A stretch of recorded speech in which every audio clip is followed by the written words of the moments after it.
Okay, this is now the Tarot Process Part 27, and it's the 16th of July. Anyway, 3 things today. 1 is about comments, 2 is about time, and 3 is about card meanings and why not to learn them. But I've got a certain thing that I mean by that. So first, comments.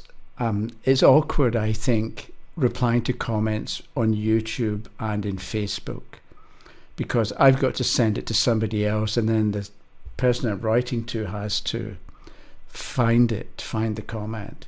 So I'm setting up a site where I'm going to have at least 2 columns. One is dealing with comments from YouTube videos, and ideally I can give you a more complete answer to your comments. Or this is because it's easy to say something, but I try not to be misleading, right? I don't want you to, or I've got this thing about saying something that can only be understood one way. And that's what I aim for with writing especially. So ideally, people will leave comments and I'll put them all in the same place, and you can read through the comments, and I can ideally expand a bit outward from the comment so that it would be generally useful from the point of view of reading cards to look at the different comments that people have made.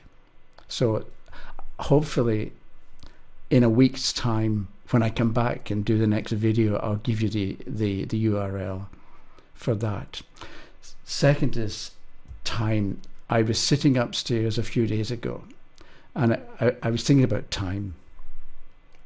Do you know how in the last 2 seconds, how far have we moved in our orbit around the sun?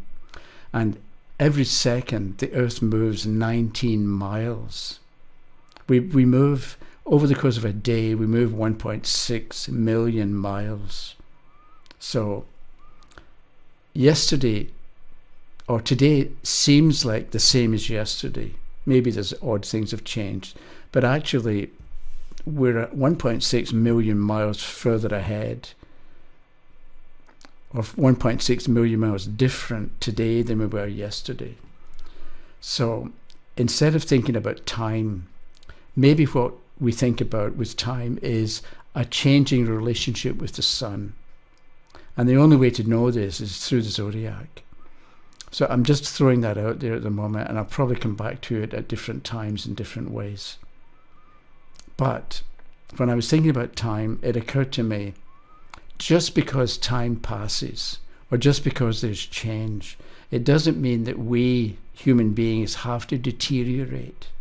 Because I think people assume that, okay, I'm getting older, I'm going to begin to decline. But there's no reason why that has to be. I have neighbours, one up the street who's retired teacher, she's 62, and she's going downhill. Whereas a couple of doors over, there's Grant, who's like 96, and still mows his own lawn. So just because you get older, it doesn't mean you become infirm or helpless or more and more sick. That's not right. So don't think like that. And so a couple of people left comments about numerology. Time, T-I-M-E. This, I think, is a good use of numerology. And you learn things, maybe not immediately, but over the course of time, you begin to see things differently. So time is T-I-M-E, which is 4145. 41 is 5, and 4 is 9, and 5 is 14. So time, in some way, is explained by the Temperance card, right? Because the 14th major trump is Temperance. So when you find that you add up a word and you get a number between 0 and 21 or 22, because that's the full as well, then you can look at a major trump and get an idea of what it means or how to think about it, or different ideas about that particular word and its meaning. So time relates to the Temperance card. So I want to remind you about Vinny, who said he would practice drumming and then at a certain point he would forget about it and let it come back in its own time. And I think that's what we should do with numerology as well. So today, right now, we understand, or we know now, that time equals the temperance card. So maybe we have one or two ideas about temperance. It represents alchemical change and becoming more than the sum of your individual parts. And the temperance card shows this angel, and it shows making a connection between one cup and the other. And at that point, rather than try to write or speak 40 points about the temperance card as it relates to the meaning of the word time, you don't. You be like Vinny. You practice for a couple of minutes and you come up with maybe one idea.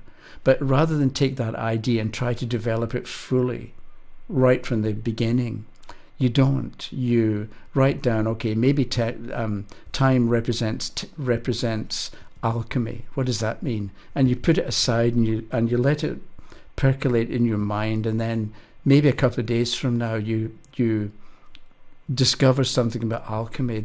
Alchemists were, maybe you read that they were, or you come across the idea that alchemists were trying to turn lead into gold. They were trying to take something common and turn it into something valuable.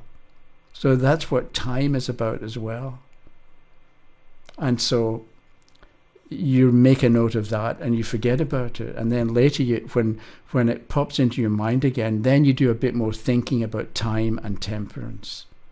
But the point I'd like to make that relates to the next point is, rather than take something fresh and new that you're not that experienced with, which could be a card that you're not sure about, and then try to do something major or important or significant or lengthy with that particular starting point or from that particular starting point, don't.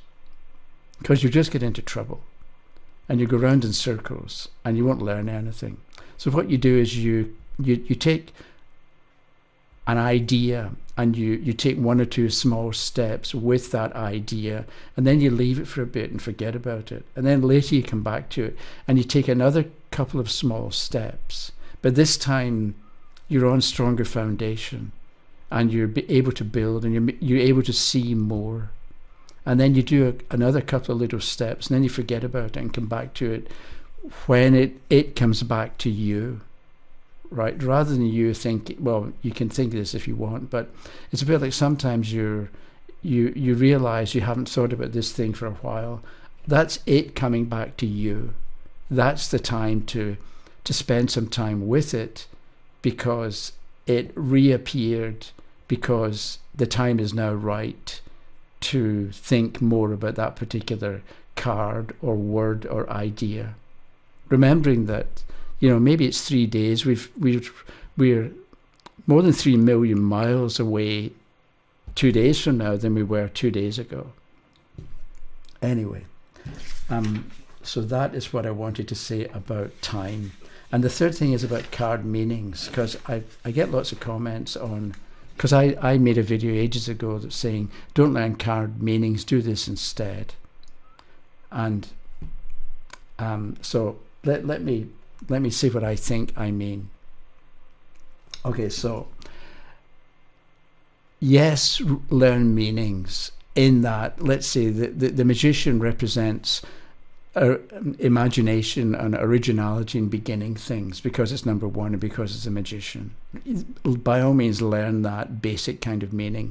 And with the high priestess, isolate yourself for a while, think things through. With the empress, go out and join groups, make people happy, spend time with other people, develop relationships. With the emperor, start a business or start something and build something and be ruthless if you have to be, but at least get it done. So there are certain kinds of meanings that I think it's all right to learn, or if we learn them, we've got a solid foundation. But my difficulty is when people take a card and assume all sorts of things about it but you can't really prove them. All you can do is think them. And an example I came across ages ago that I may have mentioned had to do with somebody wanted to know about, the father was going on a trip with a couple of friends, and the reader just picked cards at random. There was no question, and it wasn't a formal layout, past, present, future, let's say. It was more, she just picked cards and started talking, and this was the recommended method, which I don't like and don't recommend. So the first card that was turned over was the King of Swords. And so the reader started telling the questioner, yes, your father is a well-respected, upstanding member of society. Why? Why is the King of Swords upright, upstanding, well-respected member of society? We don't know that. And I don't see how you can make a connection. Okay, we know it's a king, and we know it's swords. So kings probably run things, and maybe they're good at giving orders, and maybe they expect to be obeyed. But nowadays, there's lots of people hate kings. You know, in England or in Britain, you've got the monarchy, and you've got the Queen, and you've got, let's say Charles, let's say the Queen, King Charles takes over, so we've got King Charles. Half the population hates Charles. So you can't say that a king is automatically a well-respected member of society. You look at kings throughout history. Some were, I imagine, were good. Others, they were just in it for themselves. So you can't say that the King of Swords automatically is an upstanding, well-respected member of society. And that's where I'm saying don't learn card meanings, because you can find people write books about the tarot, and they write books about minor trumps and major trumps, and they tell you all this stuff.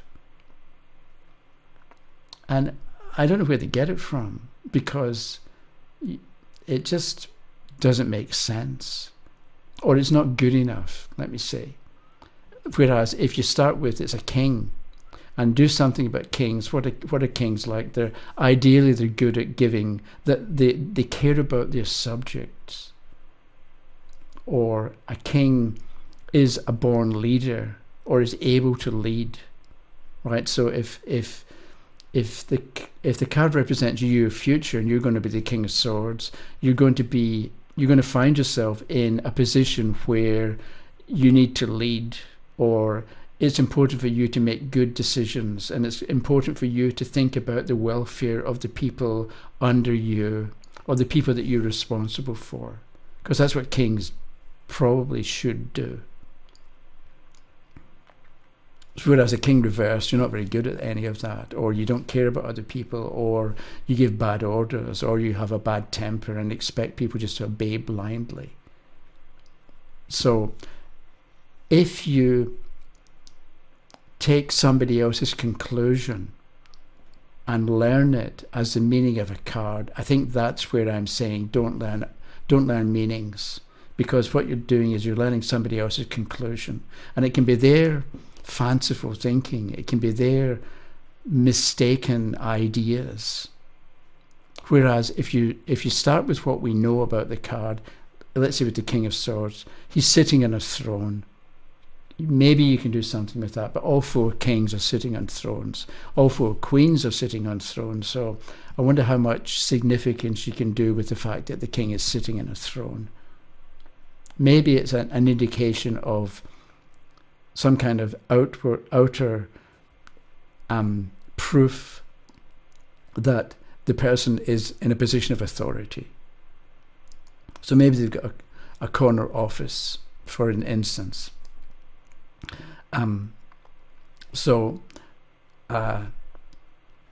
We've got it's a king. So think about kings and what they're good for, and then think about swords. So the person can be decisive, or maybe is threatening, or maybe people are a little bit sheepish when they approach him because they know that he's got a bad temper, or they know that he holds their life in his hands, or something like that. So it can be that you've got a boss And it's up to the boss to decide whether he's going to keep you or let you go. And that can be the King of Swords. Not that he hates you or he wants to punish you or threaten you, but just that he's in a position where he can cut the cord or he can terminate the contract, which may or may not be a good thing. So I think my point about not learning card meanings is don't learn other people's conclusions or other people's ideas and think that they're all true and that you have to in some way add them to a reading that you're doing or incorporate those ideas into the meanings that you ascribe to the cards. Look at the card, look at the picture, and you won't go wrong. And it's a king, so think about kings and what they're about, rather than going back to numerology and time and the Temperance card. So you start with, this is a King of Swords. It's a king. What does that mean? You write down a couple of ideas about what kings are like or what kings do, and then you leave it for a bit, rather than think that you have to write the complete description of the King of Swords at that moment. You don't. You write down a couple of things about the king and kings, and maybe you ask yourself questions about, is the king good at giving orders? And then you think about yes or no, and if yes, why is he good at giving orders? Because he can be decisive, because he's got a sword in his hand, or he's driven by logic, whereas the King of Cups is driven by emotion. If he's in a good mood, he'll do it. If he's in a bad mood, he won't. Or with the King of Coins, if you pay him enough, he'll do it. If you don't pay him enough, he's not going to do it. You know what I mean? It's that kind of, you've got the king, the idea of a king, and then you bring in the idea of the suit. But what you do, I think, is you make some notes, make a couple of notes, and then forget about it. And don't think that you have to write a complete package. You write down a couple of things, and then you leave it, and then when it comes back to you, or when you remember it, you add a bit more. And over the course of time, you end up with a better understanding. You also end up with an idea of what the card is about that you can then apply in different situations to answer different types of questions. Because it's as if you've got an idea of the essence or the basic motivation of the King of Swords. And then when you know the basic motivation, you know how they're going to act or react in different situations depending on the question. Okay, goodbye. I'll be back in a few days, and ideally I'll give you the URL of where you can find ongoing commentary about the comments. Okay, have a good day. Bye-bye.